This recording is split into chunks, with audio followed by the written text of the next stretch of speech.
W.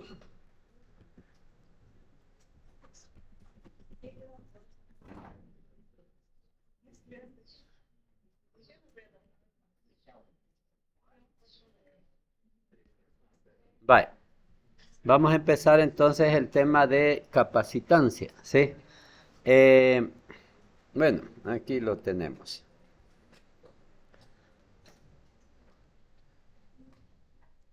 Voy a hacer un símil como un análogo, digamos, con la capacidad en los términos más tradicionales, para que luego me comprendan la capacidad o capacitancia, chao, en el término de electricidad, ¿ok?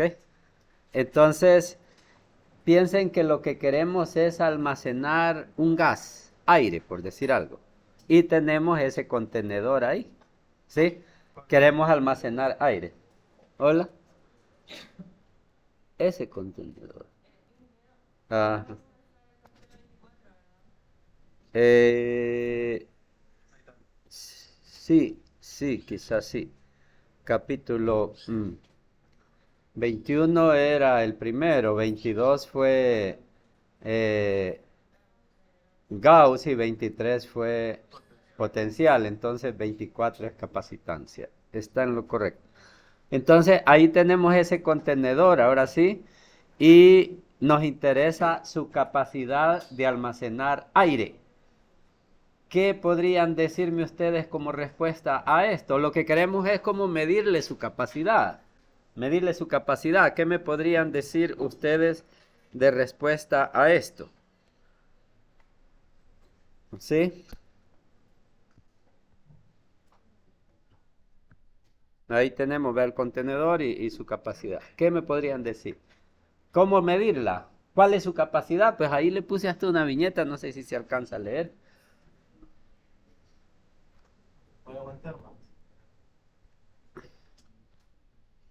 Oh, esperen.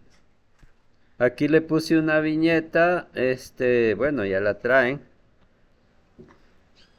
Y va atrasada la señal, son las redes. Ah, qué mala onda. 500 mililitros, dice, yo se las leo. 500 mililitros. Entonces, eso ya es una solución a nuestro problema, ¿verdad? Queremos, recuerden, almacenar aire, ¿sí? Entonces, puede almacenar 500 mililitros de aire, ¿ok?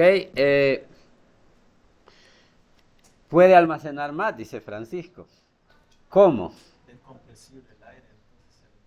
Ajá, cambiándole la presión o la densidad, ¿verdad? Entonces, como el aire es compresible, podríamos cambiarle. Y quizás si, si comprimimos el aire, entonces vamos a poder almacenar más. Entonces, ese 500 mililitros se queda pachito, no cumple cierta función, nos responde a nuestro problema, pero le falta todavía. Tendríamos que tomar en cuenta es la presión a que el aire se coloca ahí. Pero recuerden que lo que nos interesa es la capacidad del contenedor del conical flask. ¿Cuál es su capacidad de almacenar aire? Y si ya tomamos en cuenta la presión, ¿cómo cambiaría la forma de medir la capacidad? Ok, los PSI, pounds per square inch, PSI es la presión, ¿verdad? Ok, pero hasta ahorita la capacidad la estamos dando, a ver si esto funciona. La capacidad la estamos dando en volumen, ¿verdad? En volumen, ¿sí? 500 mililitros. Así. Ahora la presión. Bueno, podríamos poner la presión por ahí, ponerle que le pones 2 atmósferas, digamos. Ajá, duplicas la presión, 2 atmósferas. Y entonces, pero eso no sería una medida de la capacidad de este container en particular.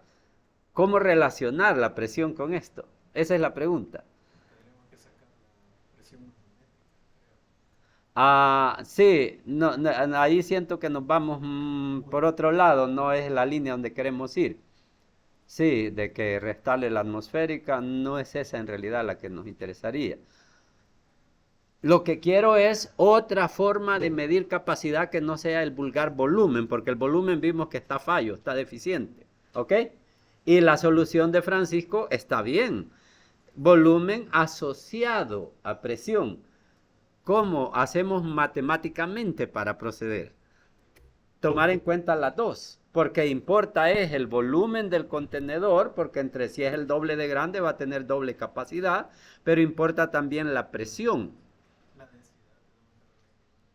Fíjate que tengo dos opciones, presión o densidad. Me quedo con presión porque ahí empezamos y creo que la presentación así está hecha. La densidad sería como una alternativa, pero no es una solución. Lo que quiero es una forma de medirle la capacidad.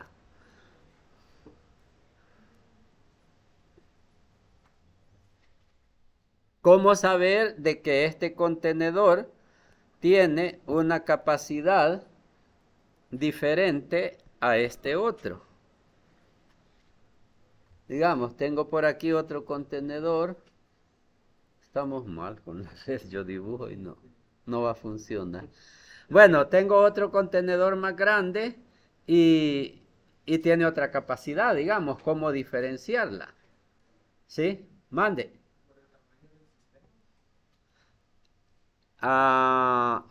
Dime, ayúdame un poco más.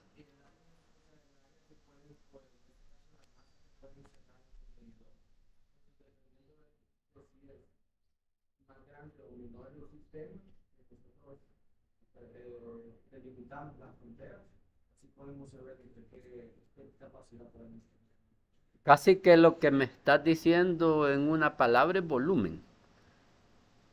Siento que por ahí, por donde empezamos, va. Y efectivamente que habría que relacionar el volumen tiene que ver, el tamaño, el volumen, tiene que ver, ¿sí? Y el término que, no sé, tú como que lo dijiste por ahí, de masa, me parece bien. Te volar.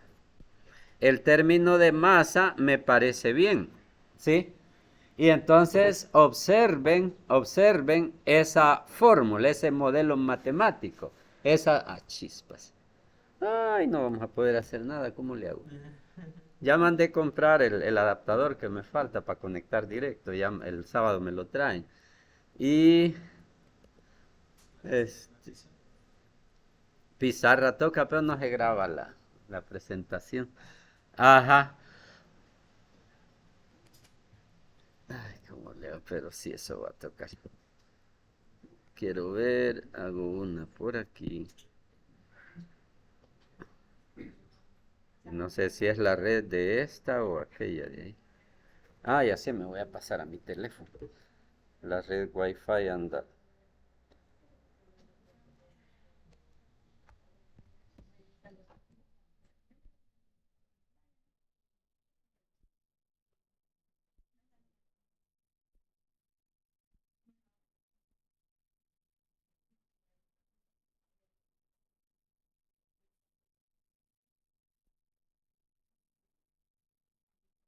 Luego me voy a la presentación.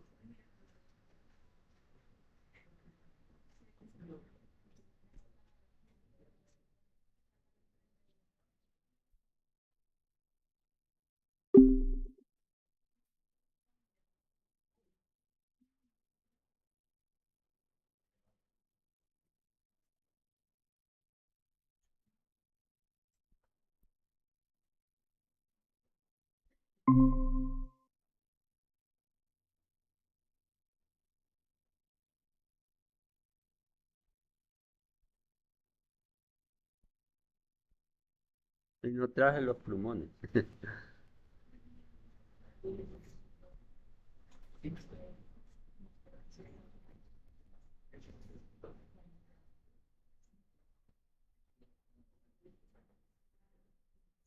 Vaya, ahí tenemos en pantalla, miren. Esa forma, le representé por esa letrita. Y sería lo que me decías tú, masa, ¿verdad? Masa como que es más adecuado, ¿verdad? Que mililitros. Por presión, la razón, digamos, nos quedarían gramos por pascal. Dijeran un poquito eso, analicen qué significaría eso. Ahí les pongo incluso un ejemplo. Sea la capacidad de esto 10 a la negativo 5 gramos por pascal. ¿Va? X cantidad, gramos por pascal.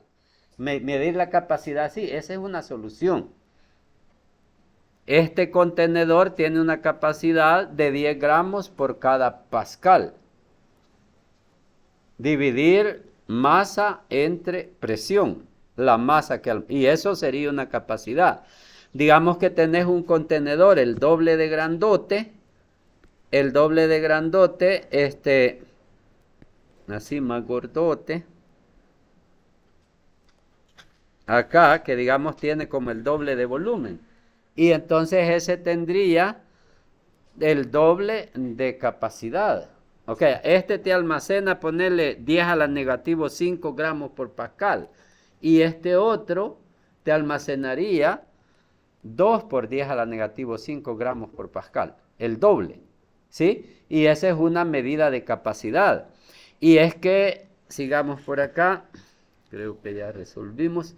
Miren, hagamos un dato, ¿va? Por ejemplo, si yo le pongo una presión de una atmósfera, digamos, 1 por 10 a la 5, una atmósfera, 1 por 10 a la 5 pascales. Entonces, aprox, eso es un bar en realidad. Entonces, ¿cuánta masa voy a almacenar?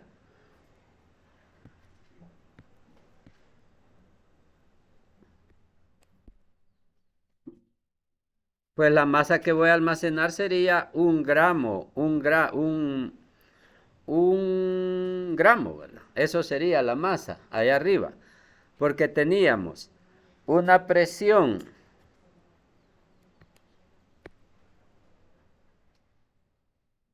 teníamos aquí arriba, así ve, una presión de 10 a la 5 multiplicado por una capacitancia de 10 a la menos 5. Y eso me da 1, ¿verdad? No sé si lo entienden, porque de esta fórmula que está aquí, despejamos masa. Masa es igual a presión por la capacidad. ¿Sí? Presión por capacidad. Entonces, si yo tengo 10 a la 5 unidades de presión y 10 a la menos 5 es la capacidad que es constante, entonces eso me da 1 gramo. Si le pongo 2 por 10 a la 5 pascales y duplico la presión, 2 atmósferas, prácticamente voy a manejar 2 gramos. Me le caben 2 gramos. Si yo le pongo 3 por 10 a la 3.1, digamos, me va a dar 3.1 gramos, ¿sí? Y le podría poner incluso 10, 10, ¿verdad? 10 unidades, 10 de esas cosas. Y el resultado va a ser 10 gramos también, ¿sí? Entonces, pensando en, grafiquemos esto, como que la gráfica sería así. Esa sería gráfica de masa versus presión. Quiere decir que si yo aumento la presión, la masa que el contenedor me puede almacenar es, aumenta también, y entonces me queda una línea así. Ven que la línea hacia dónde se va, hacia el infinito. Entonces yo me podría preguntar, ¿cuánto es lo más que puedo almacenar en este frasco? Ujú. O sea, ¿cuántos gramos es lo más que puede? Así, donde topa de verdad. ¿Cuánto es la capacidad máxima que tiene? Porque ahí lo que dimos, la capacidad fue como una razón, ¿va? Una razón de tantos gramos por pascal, digamos. Pero ahora, ¿cuánto es hasta cuánto lo podemos topar? Teóricamente, obviamente, ¿va? Según esa gráfica, ven, no tiene límite. En ese frasquito podríamos almacenar el planeta Tierra si quisiéramos. Para ello lo que habría que hacer es aumentar la presión. Así como eso que dicen de que antes todo el universo era en una cosa del tamaño de un nance y que el Big Bang y todo eso, ¿verdad? Sí, que toda una densidad exagerada. Bueno, efectivamente como que sí hay aunque eso a mí me suena como un cuento de ficción, pero hay datos de estrellas súper, de agujeros negros, pues con densidades terriblemente grandes, ¿verdad? ¿Sí? Entonces, a esas escalas, saber cómo se comportan las cosas, pero es posible concentrar la masa, obviamente aumentando esa presión. Eh, entonces quiere decir que ese límite que yo estoy preguntando es infinito, que en este frasco se puede almacenar lo que querrás. Todo está en saber manejar la presión. Pero técnicamente,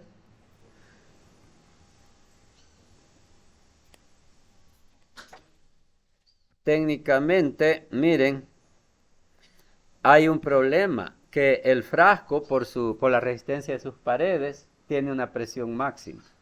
Ya, y ahí me puse un número, digamos que la presión máxima es 100, ¿verdad?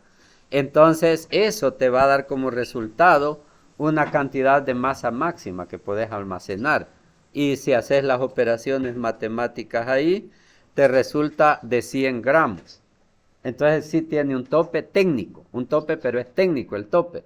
Sí que lo más que él puede almacenar son 100 gramos. Entonces él tiene dos cosas. Tiene una capacitancia que es de 10 a la negativo 5 gramos por pascal. Un hermano de él que era más el doble de gordo tenía capacitancia doble a él. ¿Sí? Era de 2 por 10 a la negativo 5. Y además tiene una cantidad máxima, digamos, que eso lo más normal sería medirlo así, ¿ve? Una presión máxima es lo que él tiene.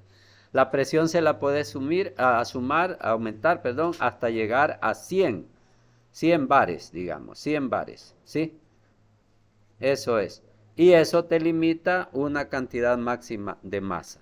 Entonces, lo dejamos ahí, quisiera que se analice.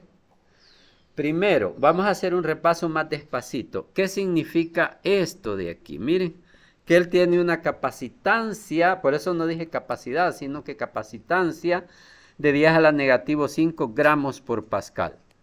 Por cada pascal de presión que le coloques a él, ¿sí? Te va a almacenar 10 a la negativo 5 gramos de gas, ¿sí? Esa es la capacidad, esa es una medida de capacidad. Ya decía el ejemplo, un hermano de él que es el doble de grande, el tamaño que nos decían allá atrás, un hermano de él que es el doble de grande, va a tener una capacitancia el doble, va a ser 2 por 10 a la negativo 5 gramos por pascal. Él te almacena 2 por 10 a la negativo 5 gramos por pascal. ¿Ok?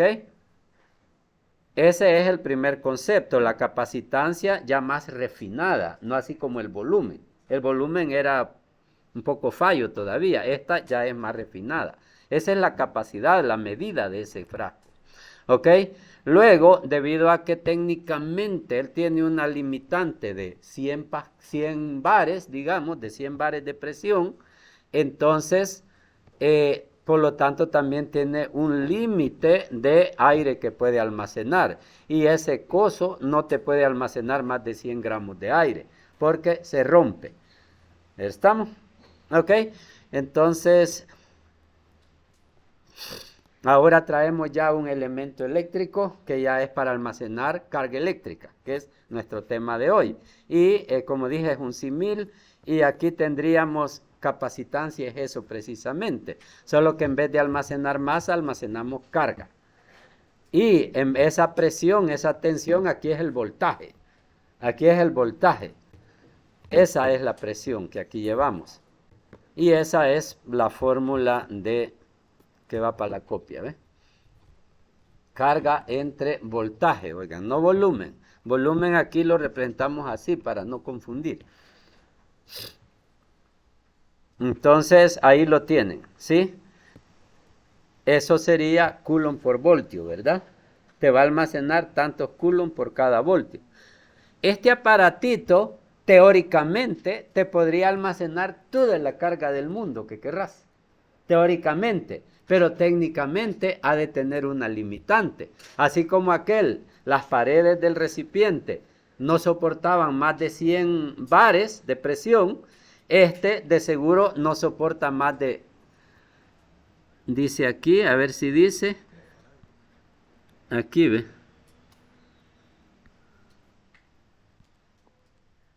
Lo logran ver ahí, mejor se los aumento. Ajá. 450 voltios es lo más que él soporta. Entonces, cuando vayas a comprar un capacitor, va a tener en la viñeta su capacitancia en sí, que son los faradios, los farad. Su capacitancia son los farad. Bueno, es lo más importante, ¿sí? Y además va a tener la presión máxima que soporta, en este caso la tensión máxima que soporta, que es el voltaje máximo. Entonces ese 450 voltios es el límite. Si tu circuito con el que vas a trabajar trabaja a 12 voltios, perfectamente puedes usar este capacitor. Si tu circuito trabaja a 110 voltios, podés usar este capacitor. Pero si tu circuito trabaja a 600 voltios, ya este capacitor no te sirve. ¿Estamos? Ya más adelantico creo que vamos a ver cuál es la razón técnica de esa limitante, porque en el bote, en el frasco aquel, era la resistencia de las paredes, ¿va? Aquí, ¿qué es lo que le da esa limitación? Ya lo vamos a ver, la densidad eléctrica, ya lo vamos a ver hoy. Vale, entonces ahí tenemos nuestro almacenador de electricidad. También vamos a ver, coulomb por voltio es lo que se dice farad. Oiga, coulomb por voltio es farad en realidad, es por eso dijimos farad. Un farad es así como un litro de grande. Un capacitor de un farad es como un litro de grande, no son muy comunes. Creo que algunos los ocupan en los carros como un booster para el sistema de sonido, ¿sí? Pero no es muy común así en la electrónica, ¿va? Sino que siempre se habla de microfarad. Microfarad es lo común. Nanofarad, picofarad, ¿sí? Milifarad casi nunca se dice. Si querés un capacitor de 1 milifarad, no le vayas a decir así al que vende ahí en casa arriba, decirle de 1000 microfarad. ¿Ok? No le vayas a decir lo quiero de 1 milifarad. Decirle lo quiero de 1000 microfarad, porque técnicamente en la práctica así se trabaja. Oigan, ¿sí? Vaya, entonces seguimos.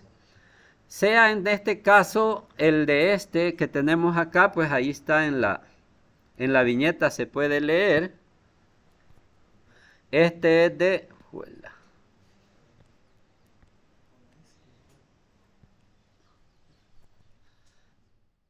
¿Y por qué me falla? Ok. Ahí dice, mire, de 2700 UF, dice, va. Microfarad. Ajá. La U es el micro en realidad, ese ocupan mucho. Este es de 2700. Miren, vea que ahí debería de decir de 2.7 mili. Hagan la cuenta, debería de decir más matemáticamente, así, lo más correcto matemáticamente hablando, sería de 2.7 milifarad. Pero no se dice así, se dice de 2700 micro. ¿No estamos? Porque eso es lo... Ajá.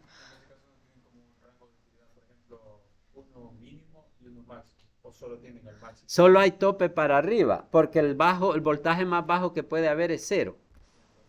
¿Sí? El voltaje más bajo que puede haber es 0 y va de 0 a 450. No hay un mínimo. Es como el frasco, presión 0 es lo más que va a tener, ¿verdad? De ahí no hay. Presión negativa sería otra cosa. Igual el voltaje negativo es muy sencillo, solo se invierten las patas, lo mismo da. Entonces, ahí tenemos, este es de 2700 microfarad, negativo 10, al 10 a la negativo 6, ¿ve? Y veamos en nuestra tablita, ¿qué tal si yo le pongo 10 voltios? ¿Cuánta carga va a almacenar si le pongo 10 voltios? Sería 0.027 coulomb de carga. hacemos la operación, sería 10 voltios,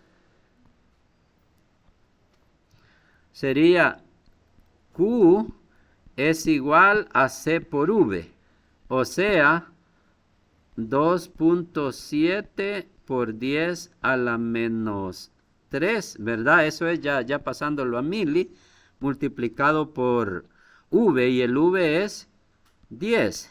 Entonces esto da 2.7 por 10 a la menos 2, aquí.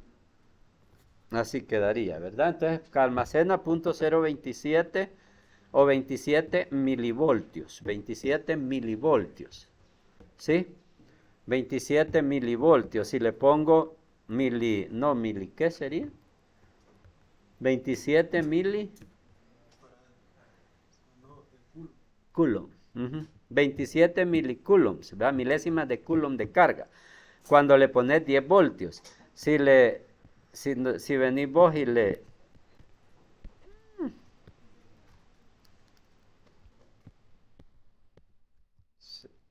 Pila esto. Ajá. Sí lo tomé en cuenta. Ahí lo operé. O sea, todo lo trabajé con sus potencias y me dio así. Ajá. Mira aquí, por ejemplo, tenés... La capacidad era 2.7 milifarad, ¿verdad? Multiplicada por 200 voltios, esto te va a dar 5.6. 5.6, espérame. Esto sería 2.7 por 2, da 5.6. Ajá. 2.7 por 2 da 5.6. ¿Sí? 5.6. Aquí eran 2.7 milifarad. Ok, por 200 voltios. 5.6, ajá, por 10 a la 2, por 10 a la menos 3. Entonces 5.6 por 10 a la menos 1, ¿va? O sea, 0.56 unidades, así, ya sin notación científica. Bueno, 54, no 56, ¿no? Pero eso es. ¿Sí? Ahí viste las potencias de 10, sí se ocupan. Y si le pongo 450 voltios, entonces él me almacena 1.215 coulomb. Ahí son coulomb. Aquí dice carga medida en coulomb. Y entonces, si le pongo 1000 voltios, él me almacena 2.7 coulomb de carga. Pero no sé si se acuerdan, eso sería así, del voltaje máximo. Era 450. Entonces, la carga máxima que él puede almacenar sería esa, 1.215, que es esa fila de ahí. O sea que esto de acá abajo ya no se puede, ¿ves? Ajá, y revienta, explotan, literalmente explotan, sí. Entonces, este capacitor tiene una capacitancia de 2700 microfarad y un voltaje máximo de 450. Con eso se deduce de que puede almacenar un máximo de 1.25, 1.2 coulomb de carga. Los capacitores se pueden ocupar en DC y en AC. Tienen función diferente en ambos casos. Entonces no se puede. Bueno, hay varias cositas que ver a continuación. Una sería, ¿qué es la estructura de un capacitor internamente? ¿Cómo hacen para almacenar? Otra que nos queda es por qué tienen un límite de voltaje límite. Y otra es como recuperemos la capacidad de asombro que teníamos cuando éramos niños. Oigan, yo me echaba debajo de los cambrayos de mi mamá, hacia el jardín, y ahí me quedaba viendo los insectos, digamos, y es un mundo completo, maravilloso que hay ahí. ¿Sí? Hace poco me fui así ahí por mi casa, debajo de un palo de aguacate, y me pongo a ver el mundo microscópico con los celulares, ¿va? Que les pones como un microscopio y se ve bien bonito y entonces digo yo, wow, digo yo pensando, nosotros pensando en comprar otro terreno más grande que este y no estamos disfrutando este, porque este terreno donde vivimos tiene un montón de cosas que no conocemos. O sea, todo ese mundo microscópico no lo aprovechamos, ¿me entienden? Aquí tengo suficiente, dije yo, ¿para qué estar pensando en comprar más? Si aquí tenemos suficiente, lo que tengo es que aprovechar el que tengo, ¿sí? Convivir con mis hermanitos esos, los insectitos que están ahí, ¿me entienden? Verlos, disfrutarlos, todo eso. Hay una gran cantidad, una maravilla ahí en un pedacito de terreno chiquito, ¿ok? Entonces, este, quisiéramos saber, recuperar la capacidad de asombro, es lo que les decía, cuando uno se pone en esos estados psicológicos, es que tiene una capacidad de asombro. Una vez alguien dijo cuándo se iba a acabar el mundo y nadie se mosqueó. ¿Me entiende? O sea, dijo una declaración terriblemente. No es así literalmente, ya sabemos que eso nadie lo sabe, ¿va? Pero dio unos datos que de verdad, o sea, sí, es algo terrible. Y de los que estábamos ahí casi nadie se mosqueó, pues no se asombraron. Pues, ¿me entiende? A pesar que sabían quién estaba hablando también, ¿va? Entonces, esa capacidad de asombro, oigan, hay que recuperarla. Y en este caso la traigo aquí pensando en que, wow, y entonces esto del capacitor, esto es maravilloso, ¿para qué nos puede servir? Eso de los carros eléctricos, eso está chivísimo, ¿verdad? Carros eléctricos, saber almacenar electricidad. Implicaría que los drones, tienen esa gran limitante. ¿Por qué no hay drones taxis todavía así muy comercialmente? Pues por el almacenaje de la electricidad. Y el capacitor es un medio de almacenaje de electricidad. También vamos a ver aquí por qué no se utiliza para almacenar electricidad en conceptos de potencia. ¿Por qué no se utiliza, verdad? También eso es lo que quiero que discutamos a continuación y arranquemos. La base de un capacitor es un par de placas metálicas, como se puede observar ahí. ¿Sí? Esa es la base, la síntesis. Y por eso es que el capacitor se representa esquemáticamente así, dos placas paralelas. Ese es el símbolo del capacitor. ¿Ok?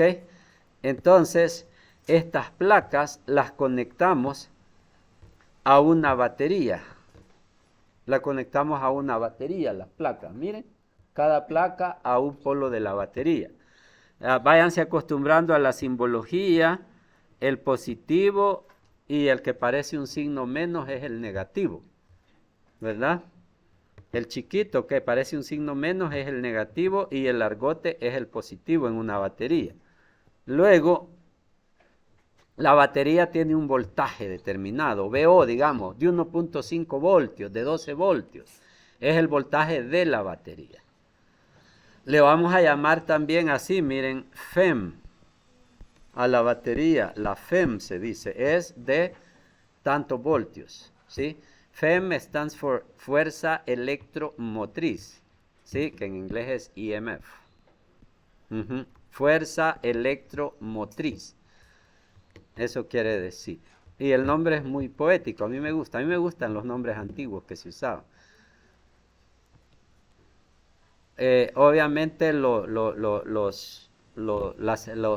comunidad científica de estos tiempos lo ha rechazado ese nombre, aunque se mantiene pues como un nombre pictórico, porque dicen eso no es una fuerza, porque fuerza es masa por aceleración, ¿me entienden? Pero pues hay diferentes ámbitos.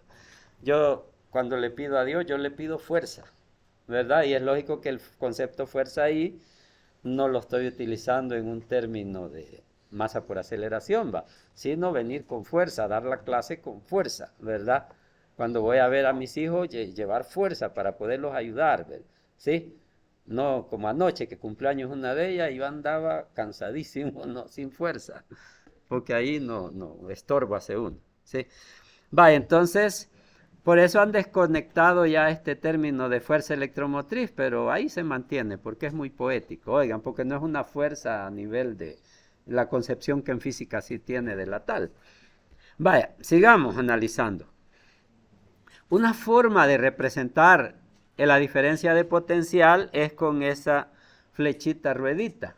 Oigan, no es un vector. Recuerden que el voltaje, el potencial, no es un vector. ¿Sí? Entonces eso no es un vector, por eso lleva la ruedita. Esa solo indica que aquí a este lado tenemos el positivo y al otro lado tenemos el negativo. Solo eso indica.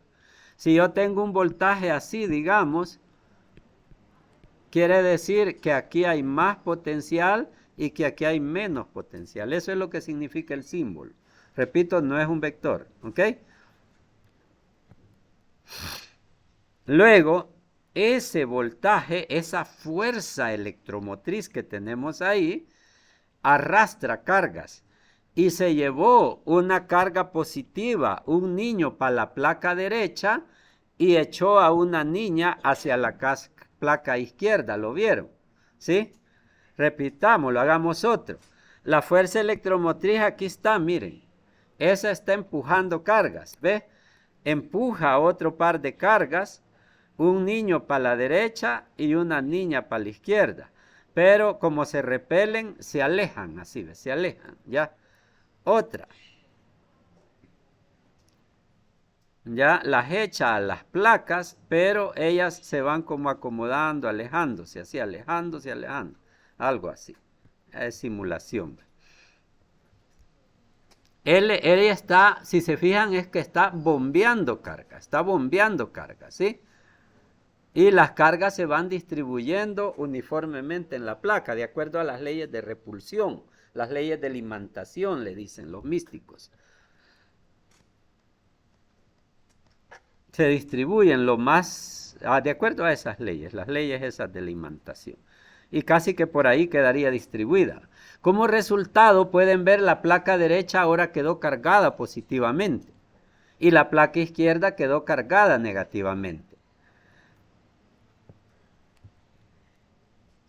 Podemos hacer una vista de la, digamos como que yo ponga la cámara por aquí, ¿ve? ¿Sí? Entonces lo voy a ver en dos dimensiones como así, ¿verdad? Y veo las dos placas tensadas de esa manera, ¿de acuerdo? Ese es el resultado, ¿lo vieron? Y pues ahí estaba la FEM, ¿verdad? Ahí está. Bueno, ahí vienen los demás, hasta ahí estábamos ahorita, miren, ahí vieron el proceso. Ese se dice un proceso de cargado. Los alambres, aunque normalmente son sin resistencia, en realidad tienen cierta resistencia. Si no la tuvieran, se hubiera fundido todo eso. La electricidad debe saberse controlar. No se debe cortocircuitar jamás, porque eso funde los alambres, ¿sí? Funde los alambres. Entonces debe utilizarse de manera controlada.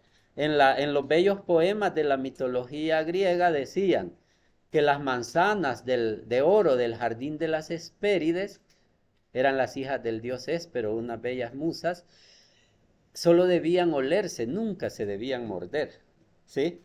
Y había un coatl. Coatl en nuestra lengua es dragón o serpiente, lo mismo. Cihuacoatl, la mujer serpiente, ¿verdad?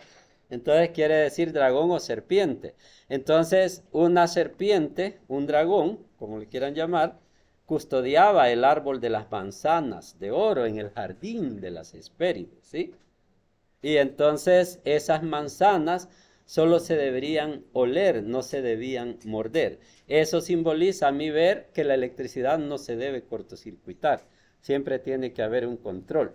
¿Sí? Por eso es que los padres no deben dejar salir a la hija y al hijo, a la hija con el novio, al hijo con la novia, así solos, porque tiene que haber un control. ¿Ok? ¿Sí? Porque eso es algo maravilloso, eso es la base de un hogar y el hogar es algo sagrado, maravilloso. Pero si no hay control, lo que resulta es en destrucción, desastre, ¿sí? Hace poco me tocó vivir una experiencia, expectar algo horrible, así.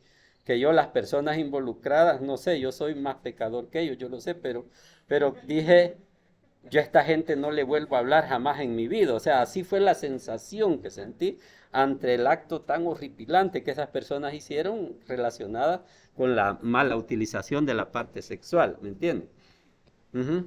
Bueno, sigamos entonces con esta parte sexual. Miren, eh, ¿qué más hay aquí? ¿Qué más? Tenemos las dos placas ya tensadas, ¿sí? Que están ahí. Miren, aquí hay niños que están queriéndose unir, matrimoniarse con esas niñas. Están así como la fuerza del amor les atrae, les atrae.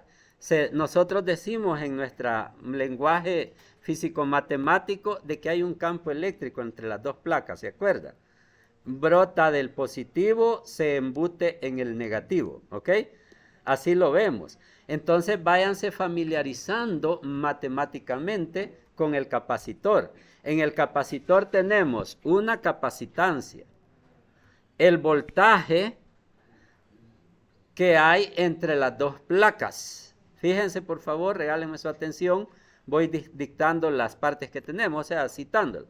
La capacitancia del capacitor, eso era como cuán grande es, ¿se acuerdan? Algo así, solo que de una forma más elaborada, como cuán grande es el capacitor, su capacidad. Ok, tenemos una variable que es el voltaje a que está tensado. Quiero que me diferencien entre estas dos variables. Diría yo, esta es una variable, esta es una constante. Esta es una característica permanente del capacitor. Por ejemplo, compras un tonel de 30 galones, esos son fijos, son constantes. Luego vos lo llenás a la mitad del agua, 3/4, le metés la cantidad de agua que contiene en este momento es una variable transitoria, a diferencia de su capacidad, su volumen del tonel. ¿Me comprenden? De igual manera, la capacitancia de este elemento es una constante, una variable estable, digamos, ¿me entiendes? Algo no transitorio. Pero el voltaje a que lo tensaste, esa es la variable en sí. Ahorita lo tengo a 12 voltios, pero lo puedo subir a 14 voltios si quiero y me va a almacenar más carga, etc. Me distinguen entonces entre las variables del sistema y, digamos, las constantes del sistema. ¿Ok? Vaya, continuemos. ¿Qué más tenemos aquí? Tenemos también el campo eléctrico que se gestó entre las placas. ¿Sí? El campo eléctrico. La forma de relacionar, como es un campo eléctrico uniforme, campo es voltaje entre separación, donde D va a ser la separación entre las placas. Miren, ven, el campo eléctrico, su intensidad, su magnitud que se gestó entre las placas es el voltaje a que lo tengo tensado entre la separación de las placas.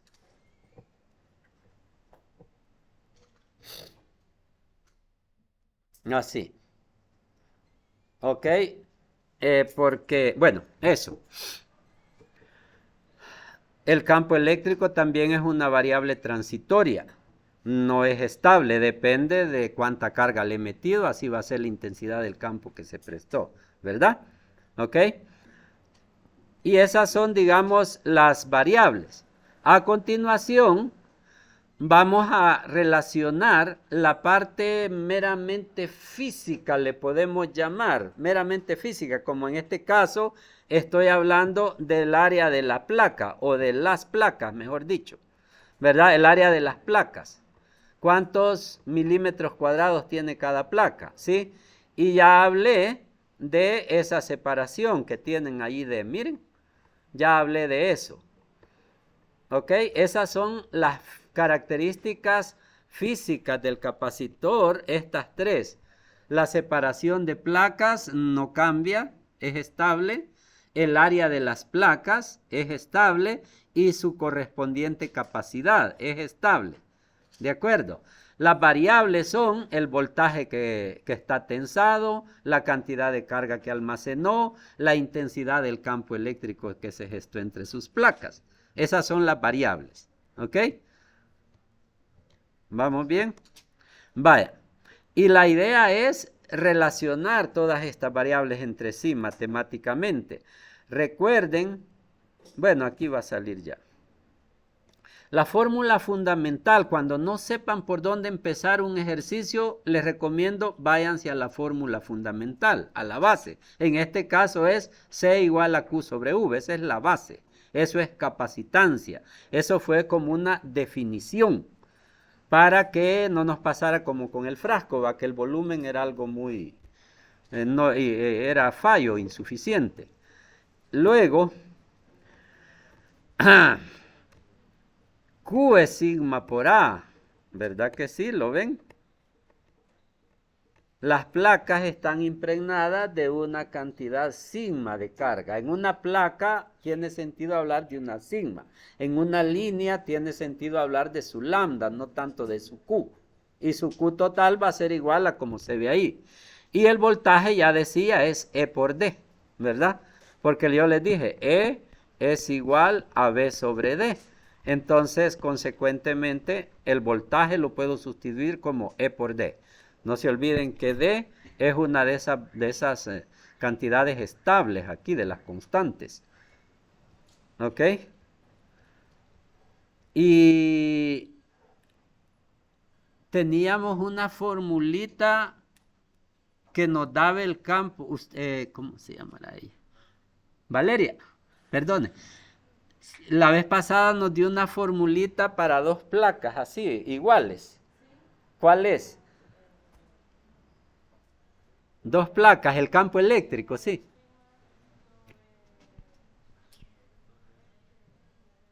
Uno va. Un épsilon o dos épsilon. Sí, es que aquí tenemos dos pláticas idénticas de la misma sigma, ¿verdad? Entonces aquí se aplica lo que aquella vez no aplicó, ¿verdad? Pero hoy se aplica. Es que esto lo podemos sustituir aquí. Miren, la onda es que aparece sigma y la sigma, pues nos interesa que aparezca ahí, ¿verdad? Y aquí ya lo había hecho yo. Eh, ¿Verdad? Ahí están las explicaciones, pero eso me lo omito porque eso ya lo vimos bien. Y aquí está, si se logra ver, está minúsculo, sigma sobre epsilon. Y lo metemos aquí y queda así. C es igual a sigma sigma sobre epsilon por D. Así. Ahí hay que hacer las eliminaciones, las sigmas se van, ¿ver? Ajá, solo eso. Sí. ¿Y qué queda? Eso queda. Ujú. Observen, allí solo hay constantes, no hay variables transitorias. Todas son estables. El área de las placas no va a cambiar en el proceso, tampoco la separación porque es algo ya construido así, y su capacidad correspondiente.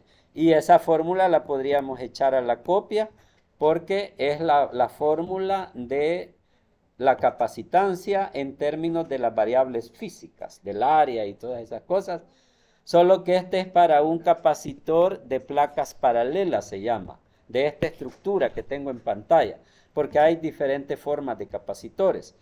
Entonces, si quieren ir anotando ahí, le pueden poner, este es el capacitor de placas paralelas, ¿verdad? Así se llama. Y la fórmula que tiene es esta, la vamos a usar mucho.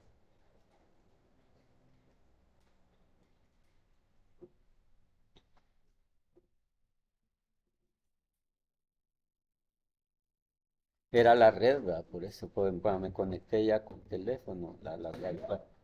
Ay, por eso compro buenos protectores, yo porque soy muy destructor. Inclusive las placas del capacitor no necesariamente van a estar en paralelo. No, hay variedad de capacitores. Fíjate que en aquellos días tan hermosos de mi infancia, fue la década de los 70, la televisión todavía estaba empezando, ¿va? La gente comúnmente teníamos televisores blanco y negro, a color no era muy popular. Y yo miraba que los televisores, como el dial, para el tuning, digamos, era una cosita así, mira. Si quiere pila, creo yo. Era.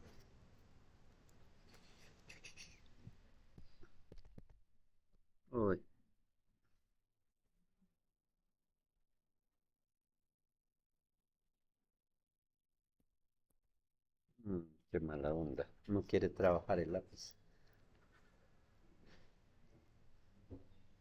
Ahí ya está.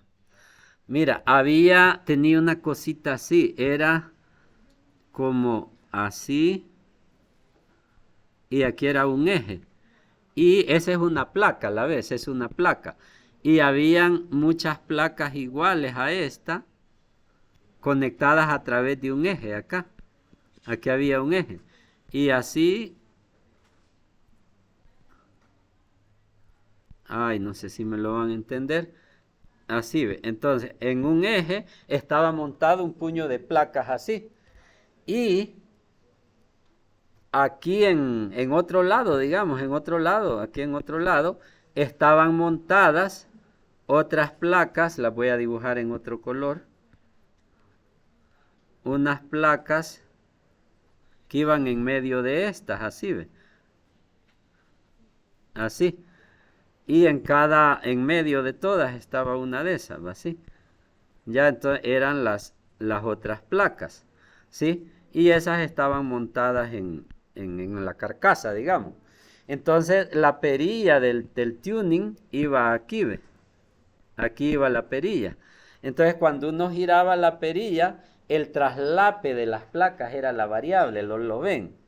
Si vos girás la perilla, las placas se van a destraslapar o a traslapar más. Y eso era un capacitor variable en esos tiempos idos. Eso era un capacitor variable. Como ya vieron que la capacitancia de él es proporcional al área, pero en realidad importa es el área de traslape. Porque si yo tengo dos placas que no se traslapan, la capacitancia es cero. Una niña aquí y un niño aquí no se enamoran, ¿verdad? Aquí es donde se enamoran y se atraen. Entonces, cuando dice el área, esta A de aquí de la fórmula, se refiere al área de traslape. Tomen nota, oigan. A es el área de traslape de las placas. Entonces, en esos televisores viejos había un capacitor variable.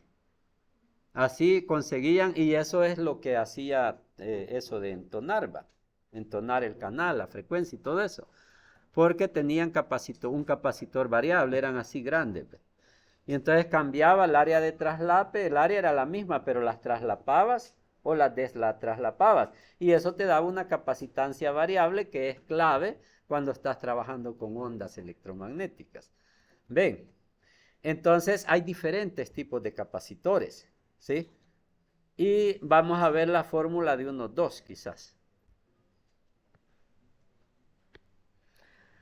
Vale.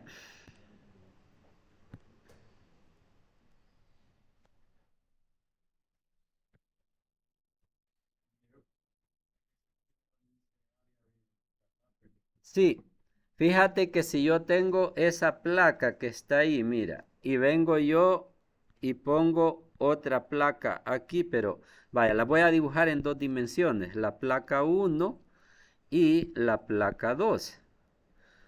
La placa 2 la voy a dibujar cabal a la mitad.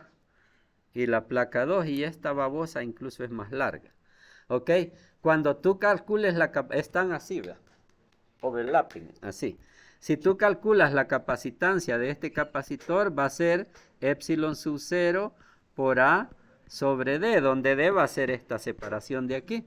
Pero el A que tenés que tomar solo es esta. Porque ahí pueden haber amorillos y en el resto no. ¿Me entiendes? Si pones electrones y protones ahí, ahí se van a estar atrayendo mutuamente. Pero si los pones fuera de ahí, no hay nada, no hay nada. Entonces, ese es el área de traslape. Esta es la que se toma en cuenta. ¿Ok?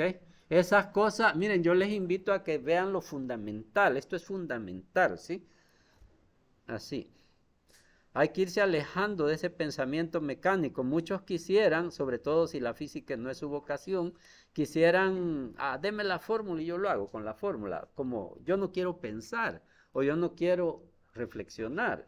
Y no, hay que fomentar la creatividad, la reflexión, todo eso. Va, entonces hay diferentes tipos de capacitores, ¿verdad? Y regresamos aquí, vamos a adelantar un poquito, tengo las dos placas con sus conectores. Ahí está, miren. rellenamos las placas. Y ahí vamos entrando en materia de por qué un capacitor tiene un voltaje máximo. ¿Sí? Lo que metimos ahí, que parece un sándwich, es un material dieléctrico. ¿Se acuerdan? Es un material dieléctrico lo que metimos ahí. ¿Sí? Puede ser plástico, papel, el agua destilada. Vimos la vez pasada que era buena, que mientras que el papel, el plástico andan una constante dieléctrica de 4, ¿se acuerdan? Que eso es la medida de cuán buen aislador es. Yo tengo un hule de 8, de constante dieléctrica 8, es bueno. El agua destilada tiene una constante dieléctrica de 70. El agua, así, a secas, el agua. El agua dulce, pues es agua que tiene muchos minerales. El agua de mar peor. Entonces, el agua es un buen aislador. El agua dulce al revés, agarra la corriente cuando ella está presente. Es conductora, en realidad, por ionización. ¿Sí? Entonces, si nosotros le metimos material dieléctrico en medio, va a aislar las placas y va a aguantar más voltaje.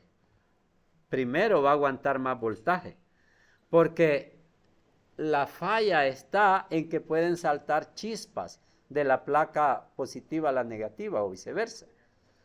Y eso es lo que se dice explotó el capacitor, porque saltan chispas. Y la chispa que salta, así es la naturaleza. Si salta una chispa, esta carboniza el medio, el aire o lo que esté ahí, lo carboniza. Y un material carbonizado se hace conductor y es una avalancha. No sé si me entendieron. Tengo dos placas cargadas. ¿Ves? Salta una chispa. Esa chispa carboniza el medio por donde pasa. Y el material carbonizado ya no es aislador, sino que al revés es conductor. Y entonces eso causa más chispas. Es una avalancha y una explosión. Ahí está el por qué tienen un voltaje máximo los capacitores. Si eso no fuera así, compráramos un capacitor de 1000 microfarad, se lo conectáramos, se lo pusiéramos al carro y trabajáramos con voltajes de megavoltios. Y podríamos almacenar carga suficiente para ir al mar y regresar. ¿Verdad? Sería así, pero lo que pasa es que megavoltios es bien difícil de manejarlos en un capacitor. ¿Ve? Entonces, una forma es meter un material dieléctrico ahí, de una capa alta. El agua destilada, ya dije, ven que las baterías van llenas de agua destilada en los carros, ¿sí? Se parecen, los carros, los acumuladores de los carros, las baterías de los carros no son capacitores, tengan claro. Ahí no se usa este principio. Se parecen o incluyen al capacitor, son como un gran capacitor, pero lo que allí va es algo de química, energía química, reacciones químicas. Ok. Entonces lo veríamos así. Luego van a ver que ese dieléctrico no solo aumenta el voltaje máximo, los 450 voltios, sino capa es su cosa de él, su signatura, su constante dieléctrica. Luego, ¿se acuerdan de esa fórmula que yo les había dado? Que epsilon es igual a capa por epsilon sub 0. La vimos la vez pasada. Es una relación entre la permitividad eléctrica y la constante dieléctrica.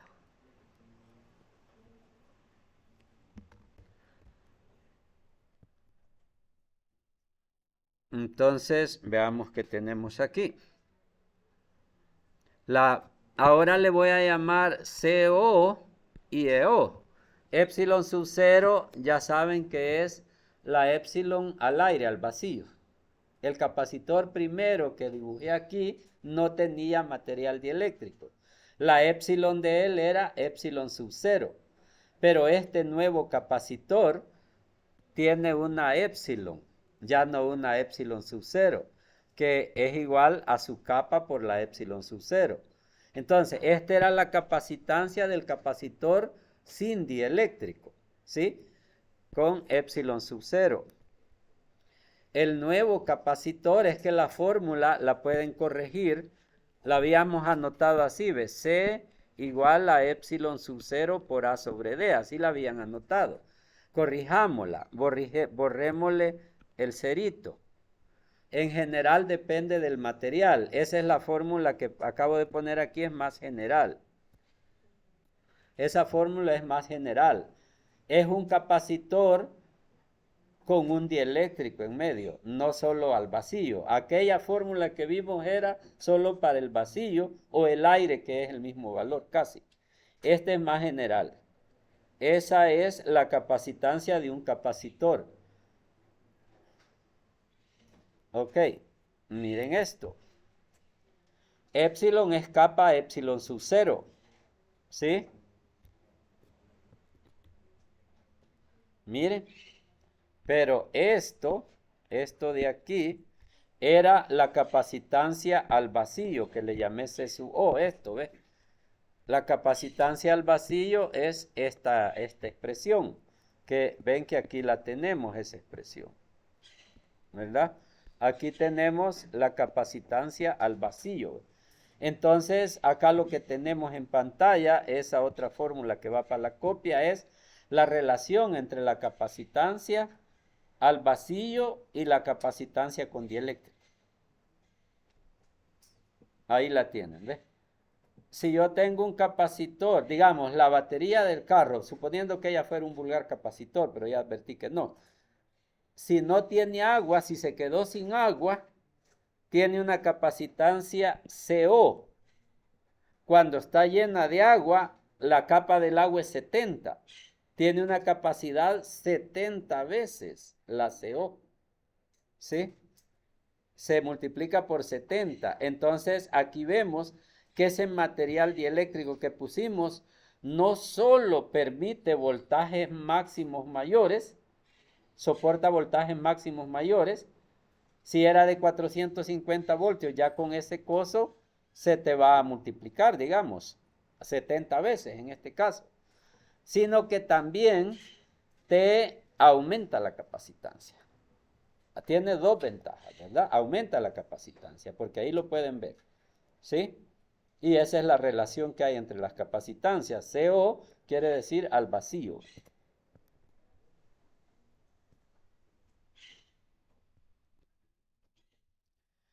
Vaya, ahí tenemos ya como parte de la teoría tirada por ahí. Oigan, faltan, les dije que íbamos a ver más cosas, ¿se acuerdan? Pero hagamos pausa a la teoría y vamos a hacer un poco de números. Traten de hacerme este ejercicio. Y traten de hacerlo, es bien probable que me lo van a entregar. Oiga, así es que pónganse a trabajar. Que hace poco me preguntaron participación en clase y esto, ahorita vamos con participación en clase.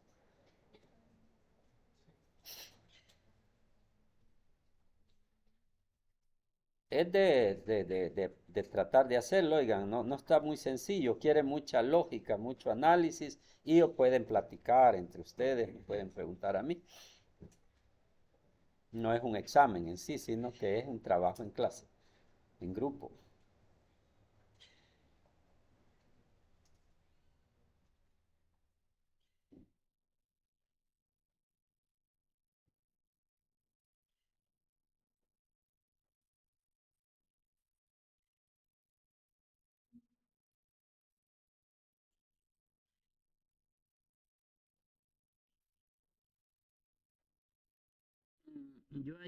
Aquí es un poco aproximado esto, oigan, es bastante aproximado. Puede ser que a uno le dé un valor, a otro, pero en general, tómenme que un rollo de papel aluminio es como así, va, que mide un pie del ancho, el rollo, el papel, que el papel mide un pie de ancho. Por eso es que aquí pregunto cuántos rollos. Al final me vas a decir 500 rollos, 10 rollos, algo así. Ajá. Y cuando dice un rollo de 25 pies, quiere decir que si extendes ese papel aluminio, además de que mide un pie aquí, va a medir 25 acá, ¿verdad? Casi que es área la que estamos buscando. ¿Ok? Entonces, ¿cuántos rollos de cada uno? Yo me voy al súper y vos me vas a dar la lista de compra. Eso es lo que quiero, la lista de compra. ¿ok? No te vas a equivocar, ¿va? Compre tantos rollos de papel aluminio y tantos rollos de polipapel. Eso quiero, mucha lógica, así.